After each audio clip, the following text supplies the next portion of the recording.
আউযু বিল্লাহি মিনাশ শাইতানির রাজিম। বিসমিল্লাহির রহমানির রহিম। আমরা প্রতি ধারাবাহিক আলোচনার আজকে নিয়ে আসলাম আজকের মার্কেট মোমেন্টাম এই বিষয়ে আলোচনা করার জন্য।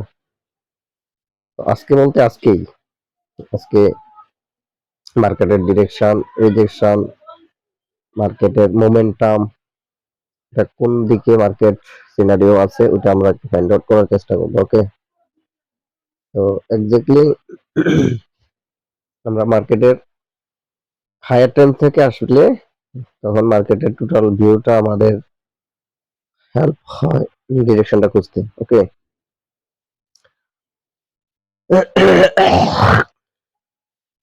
বাই দ্য ওয়ে, এখন আমি আছি এখন XAUUSD day one time frame.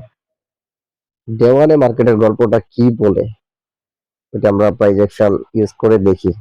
আমরা মার্কেটের মোমেন্টামের দিকে আমাদের ঘা ভাসিয়ে দেব। এটা হচ্ছে ট্রেডিং। তো আগে বের করতে হবে মোমেন্টামটা কোন দিকে আছে। এটা বের করার জন্য আমরা এই মার্কেটের কিছু অ্যানালাইসিস করব, তারপর সেটা বুঝতে পারবো। প্রথমে আমরা ধারাবাহিকভাবে আমরা যেটা করি অ্যাজ ওয়েল এজ লাইন চার্টে চলে যাই। লাইন চার্টে যাওয়ার পর আমরা মার্কেটের যে লেভেলগুলো আছে ওই লেভেলগুলো বুঝতে পারি, ধরতে পারি, ক্লিয়ারলি বোঝা যায়। তো রানিং প্রাইস থেকে মার্কেট আছে এই জায়গায়, রানিং প্রাইস থেকে উপরের দিকে যতগুলো লেভেল আছে এগুলা এ শেপ লেভেল, এগুলাকে আমরা মার্ক করি। Okay fine. দেন এখানেও একটা আছে, একদম এই যে দেখেন একদম নিয়ারেস্ট কাছাকাছি। হ্যাঁ, দিয়ে দেন যেখানে আপনার দরকার এখানে দিয়ে দেন। এখানে একটা আছে লেভেল, দিলাম। এগুলো হচ্ছে স্টেশন, এগুলা এন্ট্রি না। অনেকে বলে এখানে গেলে এন্ট্রি চাল নেমু, নিচে আছে লেভেল গেলে বাই নেমু না, এগুলা না। এখানে আরো কিছু ক্রাইটেরিয়া আছে। গতকালকে যারা লাইভে ছিলেন তারা কিছুটা বিষয় অনুধাবন করতে পারছেন। এন্ট্রি নেওয়ার জন্য কোন জায়গায় এন্ট্রি নেবো আর কোন জায়গায় এন্ট্রি নেবো না, লেভেল হলেই যে এন্ট্রি নেবো এমন না। আমরা যেহেতু এঙ্গেলফিন থিওরি বেশি ইফেক্টিভ হয় ব্যবহার করি, সকল এঙ্গেলফিন গুরুত্বপূর্ণ, বাট সকল এঙ্গেলফিন এন্ট্রির জন্য না, এটা খেয়াল রাখবেন। হ্যাঁ, আচ্ছা, আমি প্রাসঙ্গিক আলোচনায় চলে আসি। এই হচ্ছে মার্কেটের বর্তমান লেভেল থেকে সাপোর্ট এন্ড রেসিস্ট্যান্স জোনগুলা, সম্ভাব্য সাপোর্ট রেসিস্ট্যান্স। এখন মার্কেট যে সিচুয়েশন আছে, আমরা যেখান থেকে একটা ট্রেন্ড লাইনের সহযোগিতা নেই, তাহলে এটা হচ্ছে এমন হতে পারে দুইটা লেভেল টাচ করলে আমরা ট্রেন্ড লাইন ইউজ করতে পারি। একটা, দুইটা, অলরেডি তিনটার কাছাকাছি। এটা দেখেন তৃতীয় জায়গায় হয়তো বডি লাগে নাই, বাট শ্যাডো হয়তো লাগছে, বাট তিনটা টাচ হয়ে গেছে অলরেডি। আমরা তিনটা বডি যেন টাচ খায় এমন লেভেল খোঁজার চেষ্টা করবো। এই হচ্ছে একটা মার্কেটের চিত্র, খেয়াল করেন। আর একটা ট্রেন্ড লাইন মার্কেটের চিত্র। উপর থেকে আবার একটা সিঙ্গেল ট্রেন্ড লাইন যদি আমরা ড্র করি এমন ভাবে করা যায়। এখানে একটা 11 আছে, খেয়াল করেন। এই 11, এই 11 এইভাবে মিলানো যায় একটা। হ্যাঁ, মিলাতে পারেন, বাট এটা আপাতত দরকার নাই। যদি রাখতে পারেন, ওটা ব্রেকআউট করলে তখন স্ট্রংলি বাই মুভমেন্টটা আসবে, ওইটার জন্য এটা ব্যবহার করা হবে।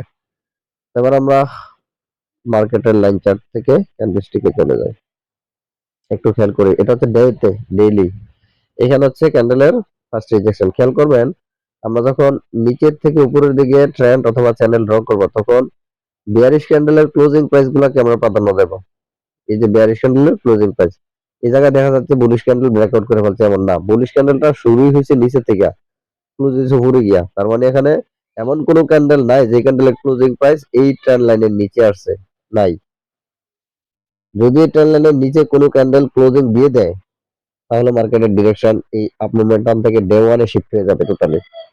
ওইদিকে আমরা এমএসএন এর যারা রিজেকশন ব্রেকআউট পাইছি, ওগুলো হচ্ছে এক লেভেল থেকে আরেক লেভেলে যাওয়ার একটা ক্রাইটেরিয়া, বাট মেইন ফোকাসটা পাবেন আপনি প্রাইস অ্যাকশনে।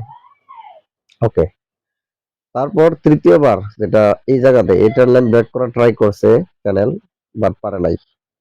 এটা নিচে কোনো ক্যান্ডেল ক্লোজ দিতে পারে নাই। রেড ক্যান্ডেলটা ক্লোজ দেওয়ার পর পরবর্তী দিনই মার্কেট ফোর্স নিয়ে উপরে উঠে যায়। এইখানে যে ঘটনা করছে এখানেও সেম, এখানেও সেম। এখন মার্কেটটা কারেকশন করার জন্য আসতেছে। একটা টার্গেট পয়েন্ট হিসাব আছে ক্যান্ডেলের, ডে ক্যান্ডেলের লো ওপেন, লো, হাই, ক্লোজ। ওপেন, হাই এবং ক্লোজ, এই তিনটা প্রাইস যোগ করে 3 দিয়ে ভাগ করলে যেই প্রাইসটা হয় এটাই টার্গেট পয়েন্ট। আরো ইউটিউবে গুগলে আছে, এগুলো সার্চ করে দেখে নেন। তো মার্কেটে তো আজকে আস্তে আস্তে এদিকে প্রাইভেট পয়েন্ট একটা সাপোর্ট নিতে পারে, নিয়ে মার্কেট একটা ফুস নেবে। এটার অপেক্ষা মার্কেট আছে। আপাতত যে সিনারিও বুঝাইতেছে মার্কেট, আমি ওইটা প্রকাশ করতেছি। That's it. তার মানে মার্কেট মোমেন্টাম, বুলিশ মোমেন্টাম আছে। আর এমএসএনআর এর রিজেকশনে যে সেটার, ওইটা হচ্ছে আমরা যারা ট্রেড করি জানি 1:345, ওইটা নেওয়ার জন্য এগুলো যথেষ্ট। এই হচ্ছে মার্কেটের ডেইলি মোমেন্টামটা। ওকে, তার মানে এখানে আমরা কি বুঝলাম, এটা এতটুকু বুঝতে পারলাম যে মার্কেট, তো এই যে সকাল মোমেন্টামে মার্কেট একটু আসতেছে দিকে কোন একটা লেভেল ধরলো, বা হয়তো এই সাপোর্ট লেভেলে আসলো, কথার কথা আইসা এসে কি করলো, দিন শেষে উপরে ক্লোজ দিয়ে দিল। তার মানে এই এটাকে রেসপেক্ট করলো, সে নিচে ক্লোজ দিতে পারলো না, উপরে দিল, এমন হতে পারে। বা এটাকে টাচ করে দেন এখান থেকে ফুস নিবে, ওইটা হচ্ছে ফাইনাল টার্গেট। খেয়াল করেন, আমরা একটু মনোযোগ দিলে হবে। ইন কেস মার্কেটে সব সময় দুইটা জিনিস থাকে সম্ভাবনা, এখান থেকে আমরা বাইয়ের সম্ভাবনাটা পাইলাম। এখন সেলের সম্ভাবনা কি? ইন কেস যদি এই ক্যান্ডেল অথবা যে কোনো দিন ক্যান্ডেল এই চ্যানেল ব্রেকআউট করে, সাথে একটা সাপোর্ট লেভেল এরকম ভাবে ব্রেকআউট করে ফেলে ক্যান্ডেল দিয়ে, তখন বুঝবো এই বাই মোমেন্টামটা আর নাই। তখন মার্কেটের মোমেন্টাম চেঞ্জ হয়ে যাবে, আর এটা শিফট হয়ে তখন সেল, তখন আমরা সেল খুঁজবো। তখন এক লেভেল থেকে আরেক লেভেল, আরেক লেভেল, আর এইভাবে সেল খুঁজবো। টিল দেন বাই, এই ঘটনা ঘটার আগ পর্যন্ত আমরা বাইয়ে থাকার চেষ্টা করব। আচ্ছা, এটা হচ্ছে ডেইলি আচরণ, এবং কতটুকু পর্যন্ত থাকবো, এটা এটা হচ্ছে তার target, first target. Then second target কোথায়? একদম উপরে, এটা হচ্ছে তার ফাইনাল টার্গেট। এই হচ্ছে গোল্ডের ডে ওয়ানের সিনারিও। আশা করি বুঝতে পেরেছেন। এই জায়গাতে যদি চ্যানেল এবং সাপোর্ট স্ট্রংলি ব্রেকআউট না করে, তো আমরা বাইয়ে থাকবো। এই জায়গায় সাইডওয়ে করে করে মার্কেট বাইয়ে যাচ্ছে, এক ফুস নিয়ে যাচ্ছে না, সাইডওয়ে করে করে মার্কেট বাইয়ে যাচ্ছে। এই হচ্ছে সিস্টেম। আচ্ছা, এবার আমরা চলে যাই একটু লোয়ার টাইম ফ্রেম। S4 এর চিত্রটা কি বলে? S4 এ যখন যাব, তখন S4 এ আমাদের নতুন করে কিছু লেভেল ক্রিয়েট হবে। ডে 1 একটা ডে 1 এর অনুযায়ী রয়ে গেছে, বাট S4 এরটা কি দেখি আমরা একটু খেয়াল করি।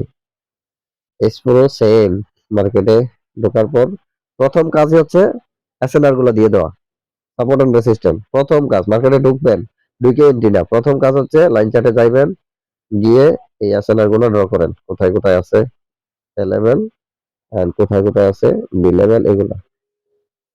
এই হচ্ছে মার্কেটের রানিং প্রাইস। তাহলে রানিং প্রাইসের নিচে আসেন এখানে, তারপরে আছে সাথেই আছে এখানে একটা, খেয়াল করেন, সরি, এখানে এইখানে। আর এটা একটু অ্যাডজাস্ট করা লাগবে, এক্স্যাক্টলি এখানে স্মুথলি ড্র করার চেষ্টা করবেন। ওকে, এতটুকুই রাখি আপাতত। এই হচ্ছে মার্কেট। তার উপরে 3টা রেসিস্ট্যান্স জোন আছে, নিচে 4টা সাপোর্ট জোন ড্র করলাম আছে। এখন এই জায়গাতে আমরা একটু যদি একটু একটু অন্তর্চক্ষু দিয়ে দেখেন, এখানে কি দেখতে পাচ্ছেন খেয়াল করেন। এখানে একটা আছে লেভেল, এখানে একটা আছে, এখানে নতুন একটা আছে। তো এটা মিলান, টাচ করেন, এই যে এই চ্যানেল ড্র করেন, এখানে একটা, এখানে একটা, দেন এখানে একদম তৃতীয়টা, 3টা টাচ চমৎকার ভাবে মিলে গেছে। এটাকে ইলিমিনেট করেন। এই বুঝতে পারছেন, এগুলো একটু তাকাইলেই বোঝা যায় কি কি ঘটনা ঘটতে পারে। এই হচ্ছে একটা চ্যানেল, এটাই, আর কিছু তেমন এখানে দেখা যাচ্ছে না। এটাই, এটা হচ্ছে S4 এর। তো এইখানে আমরা যে বিষয়টা দেখতে পাচ্ছি, ডে 1 আমরা বাইয়ের একটা অপেক্ষায় আছি, তো S4 এ তো ঢুকেই বাই নিয়ে নেবো না, ভাই আসার জন্য তার একটা সময় লাগবে, কোথায় আসতে পারে। এখন কেন এবার নিচের দিকে আসতেছে, তার কারণটা কি খেয়াল করেন। এই চ্যানেলের এখানে প্রথম, এটা হচ্ছে ডাউন ট্রেন্ডের চ্যানেল। এখানে খেয়াল রাখতে হবে বুলিশ ক্যান্ডেলের ক্লোজিং প্রাইস গুলা। যদি কোনো ক্যান্ডেল বুলিশ ক্যান্ডেল এটার উপরে ক্লোজ দেয়, তাহলে ওই চ্যানেল আপাতত ওই স্ট্রাকচার প্যাটার্ন ব্রেকআউট শো করবে। এখানে তো যাইতেই পারে না, প্রথম টাচ, সেকেন্ড টাচ, এখানেও বুলিশ ক্যান্ডেল কি উপরে যেতে পারে নাই। এই দুটোটা হওয়ার পর আমরা চ্যানেল ড্র করছি। অনেকে বলবে যে ভাই এটা হওয়ার আগে তো আমরা বুঝতেই পারি না এটা যাবে না, না যাবে, এটা সত্য। এটা হওয়ার আগে তো আমরা চ্যানেলই পাই নাই। এইটা আগে, এটা যখন ড্র হয়েছে, সাপোজ এই জায়গাটা নাই, ধরে নেন এই অংশটা নাই, এটা বাদে কিন্তু আমাদের চ্যানেল ড্র হয়ে আছে, কারণ প্রিভিয়াস 2টা লেভেল তো ক্রিয়েট হয়ে গেছে। ওই 2 লেভেল থেকে চ্যানেল ড্র করেন, করার পর এখন তৃতীয় লেভেলের অপেক্ষা করেন। তৃতীয় লেভেল যেটা গতকাল, এই যে মার্কেট মার্কেট ফুডস নিয়ে দৌড়াইলো নিউ ইয়র্ক সেশনে, দৌড়ে এসে কি করছে, চ্যানেল ব্রেক করতে পারে নাই। ঠিকই চ্যানেল রেসপেক্ট করে সে চ্যানেলের ভিতরে এসে ঢুকিয়া অস্থির করে ক্লোজ দিয়ে দিছে। বুঝতে পারছেন, যদি এই স্টোরেজ এই ক্যান্ডেলটা এই উপরে ক্লোজ দিতে পারতো, তাহলে কিন্তু মার্কেট মোমেন্টাম শিফট বাই চলে যেত। এইটা যখন ব্রেকআউট দিতে পারে নাই S4, তার মানে market try to reverse share. কেন? এখান থেকে সেল হয়েছে, এখান থেকে সেল হয়েছে, এখান থেকে এখন সেল হবে। এর পরবর্তী ক্যান্ডেল থেকে দেখেন মার্কেট সেল শুরু। সেল দেওয়ার জন্য কি শুধু চ্যানেল আর ক্যান্ডেল আর হচ্ছে কি এই ট্রেন্ড লাইন না, ওইখানে ক্রাইটেরিয়া আছে, এগুলা দেখে আমরা সবকিছু সেল নেবো। বাট আমরা প্রাইমারি ধারণা পাইলাম এখান থেকে সেল হবে। কতটুকু সেল হবে? কারণ ডেইলিতে কিন্তু এদিকে আশেপাশে থেকে বাইরের ইয়া দেওয়া ডিরেকশন আছে। মার্কেটে তো এদিকে আসলো, কোনো একটা এঙ্গেলফিন লেভেল ধরলো 30 মিনিট আর S1 যেটাই রেসপেক্ট করে এখান থেকে, তারপরে মার্কেট এমএসএস করে, লট টাইম ফ্রেম এমএসএস ক্রাইটেরিয়া করে, দেন মার্কেট ফোর্স দিয়ে ব্যাকআউট করে। তখন এই জায়গায় যত ধরনের লিকুইডিটি আছে সবগুলো হান্ট করার চেষ্টা করবে। অলরেডি গতকালকে স্পাইক মেরে এখানে হিউজ লিকুইডিটি হান্ট করেছে। এই হচ্ছে মার্কেটের বর্তমান S4 এর সিনারিও। এটা হতে পারে, বুঝতে পারছেন? অথবা এমনও হতে পারে এই ট্রেন্ড লাইনকে আরেকটু রেসপেক্ট করার জন্য সে এতটুকু পর্যন্ত আসতে পারে। এখানে সাপোর্ট জোনও আছে, খেয়াল করেন, সাপোর্ট জোনও আছে, প্লাস চ্যানেলের এই যে লয়ের এই লেভেলটা, এই যে এই লেভেলটা, এই লেভেলটাও আছে। এখানে এসে এসে কি করতে পারে মার্কেট? রিভার্স করতে পারে। এদিকে দেওয়ান তখন রিজেকশন শো করবে, বাট রিজেক্ট হবে না। আলটিমেটলি দিন শেষে গিয়ে এখানে যদি রেসপেক্ট করে করে আর কি করার কথা, যদি রেসপেক্ট করে প্রাইস অ্যাকশন অনুযায়ী রেসপেক্ট করা উচিত। মার্কেট যে কোনো সময় যে কোনো কিছু করতে পারে, এটা আমরা জানি। বাট যদি রেসপেক্ট করে তাহলে এখান থেকে মার্কেট ফোর্স দিয়ে উঠে যাওয়ার কথা। এখন উঠবে কি উঠবে না ওইটা নির্ভর করবে সিএনপি অনুযায়ী, কারেন্ট মার্কেট প্রাইস ওই সময় কি আচরণ করে ওইটার উপর। আর কারেন্ট মার্কেট প্রাইস যদি আপনি না বুঝেন, প্রিভিয়াস সাপোর্ট রেজিস্ট্যান্স দেখে যদি বাই সেল করেন, তাহলে আপনি টিকতে পারবেন না। কথাগুলো একেবারে সলিড। যেখানে সাপোর্ট আছে মার্কেট আসছে বাই মেরে দিলাম এমন না। এখানে সিএনপি তে আপনাকে বলবে মার্কেট কি বলে, কি হওয়া উচিত, কেমন আচরণ করতেছে, এটার উপরে সিদ্ধান্ত চেঞ্জ হয়। আমরা অনেক সময় বলি যে মার্কেট এখান থেকে এখানে আসবে, আইসার পর বাই হবে। এমন হতে পারে আসার পর আরো সেল হবে, যদি সিএনপি আমাদেরকে বাই না নির্দেশ বলে। আশা করি বুঝতে পারছেন। ওকে, এইবার এখানে আসার কারণগুলা খুঁজি, কেন মার্কেট এর দিকে আসতেছে। এটা আমি ধরাই দিতে পারবো। এই যে গতকালকের ক্যান্ডেল ওইখানে ক্লোজ দিল, দেওয়ার পর এখান থেকে নামা শুরু করলো কেন? কতটুকু আসবে এটার একটা প্রাইমারি ধারণা পাইলাম, হয় এখানে না হয় এখানে। এর আগ পর্যন্ত আমরা সেল রাখবো, সেল ধরে রাখতে পারবো। কারণ কেন সেল ধরে রাখবো, এখানে সেলের কারণ কি? এই সার্কেলটার ভিতরে কি এমন ঘটনা ঘটছে যেখান থেকে সেলের কথাই বারবার বলতেছি।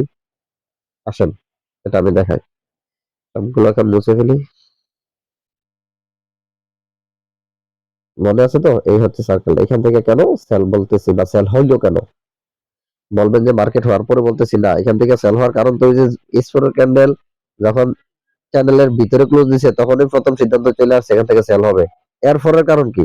মিনিমাম তিনটা কারণ, তিন চারটা কারণ আমরা খুঁজবো কেন পড়বে। এবার তাই 30 মিনিট খুবই ইফেক্টিভ ক্লাস, মনোযোগ দিলে বুঝতে পারবেন। আমরা মূলত এন্ট্রির জন্য তিনটা ক্যাটাগরি খুঁজি, একটা হচ্ছে এঙ্গালফিন, আরেকটা হচ্ছে এঙ্গালফিন ফেইল্ড, আরেকটা হচ্ছে কিউএম সেটআপ। তো তিনটার মধ্যে এখানে একটা জিনিস দেখা যায়, যারা আমার ক্লাসগুলো করছেন তারা বুঝতেছেন, এখানে একটা সরাসরি এঙ্গালফিন দেখা যায়। খেয়াল করেন, ওই যে S4 ক্যান্ডেল নিচে ক্লোজ দিছে, এটা হচ্ছে প্রথম সিগন্যাল ছেলে আসবে। তার মানে এইটার সাথে সাথে এন্ট্রিতে পড়ে গেছি আমরা। দ্বিতীয় সিগন্যাল খুঁজবো যে এন্ট্রি নেওয়ার জন্য কি দরকার, একটা এঙ্গেলফিন। এখানে দেখেন আছে এঙ্গেলফিন। যারা ক্লাস করছেন তারা মনে মনে উত্তর দিয়ে দিয়েছেন। এই যে এটা একটা irregular engulfing sell, bearish irregular engulfing sell. Okay, এখন হচ্ছে গুরুত্বপূর্ণ আলোচনা।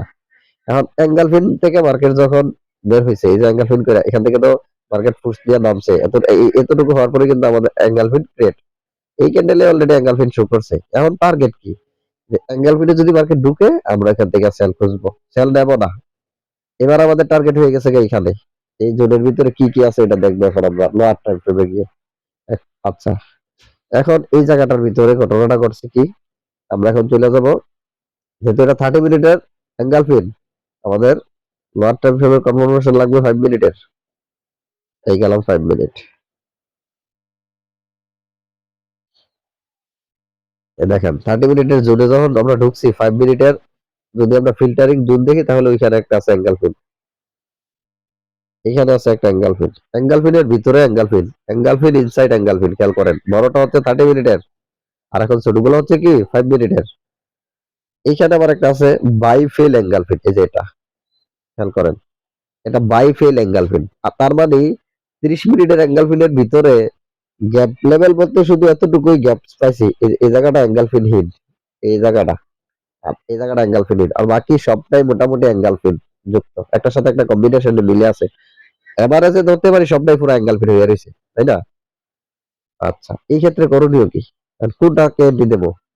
তিনোটা অ্যাঙ্গেল ফিট আমরা একটু মার্ক করি, কালার করি। আর কোন অ্যাঙ্গেল ফিট দেখে ভাই এন্ট্রি নেবো আমরা? এই জায়গায় কিন্তু কনফিউশনে পড়ে যায়, তাই তো? ক্লিয়ার করে দিচ্ছি। এটা একটা অ্যাঙ্গেল ফিট, এটা আরেকটা অ্যাঙ্গেল ফিটের ভিতরে অলরেডি ঢুকে গেছে, এটার একটু ব্ল্যাক কালার দিয়ে দিই। ওকে, কোন অ্যাঙ্গেল ফিট থেকে এন্ট্রি নেবো? আমাদের জন্য সবগুলো অ্যাঙ্গেল ফিটই গুরুত্বপূর্ণ। তো কি করার? এখন যেই কোনো অ্যাঙ্গেল ফিটে মার্কেট ঢুকবে, ঢোকার পর আমরা এমএসএস করবো। ধরেন এখন মার্কেট এই অ্যাঙ্গেল ফিটে ঢুকছে, এই যে এখানে। এটা কয় মিনিটের জোন? যদিও সম্পূর্ণটা ছিল 30 মিনিটের জোন, বাট এটা এখন 5 মিনিটের জোন। খেয়াল করেন। তো আমরা যদি 30 মিনিটের হিসাব করে এখানে কি সিনারি দেখবো, আর 5 মিনিটের হিসাব করলে কি সিনারি দেখবো, দুইটাই আমি আলাদা করতেছি। কারণ এখানে আমি পুরো 30 মিনিটের জন্য হিসাব করি প্রথমে, বড়টা হিসাব করে তারপরে ছোটটা দেবো। 30 মিনিটের জোন যদি হিসাব করি, মার্কেট প্রথম জোরে ঢুকছে এই ক্যান্ডেল দিয়ে, তাহলে এই ক্যান্ডেলের বাম পাশে এমএসএস হওয়া উচিত এখানে। খেয়াল করেন, কয়েকজন আজকে সকালে দেখলাম ইনবুট করছি, আমাকে ইনবক্স করেছেন এমএসএস টা কেন ট্রান্সফার হয়, এর উত্তরটা এখন পাবেন। এটা মূলত তখন এমএসএস ছিল, যখন মার্কেট টাচ করে আমাদের 30 M30 অ্যাঙ্গেল ফিটের ভিতরে, তখন এটা ছিল আমাদের কি এমএসএস। খেয়াল করেন, আমাদের এটা ছিল এমএসএস, বাট এই এমএসএস তখন ব্রেকআউট করতে পারে নাই, মার্কেট না করে নতুন করে আবার প্রিভিয়াস যে হাই ছিল ওই হাইটাকে ব্রেকআউট করছে।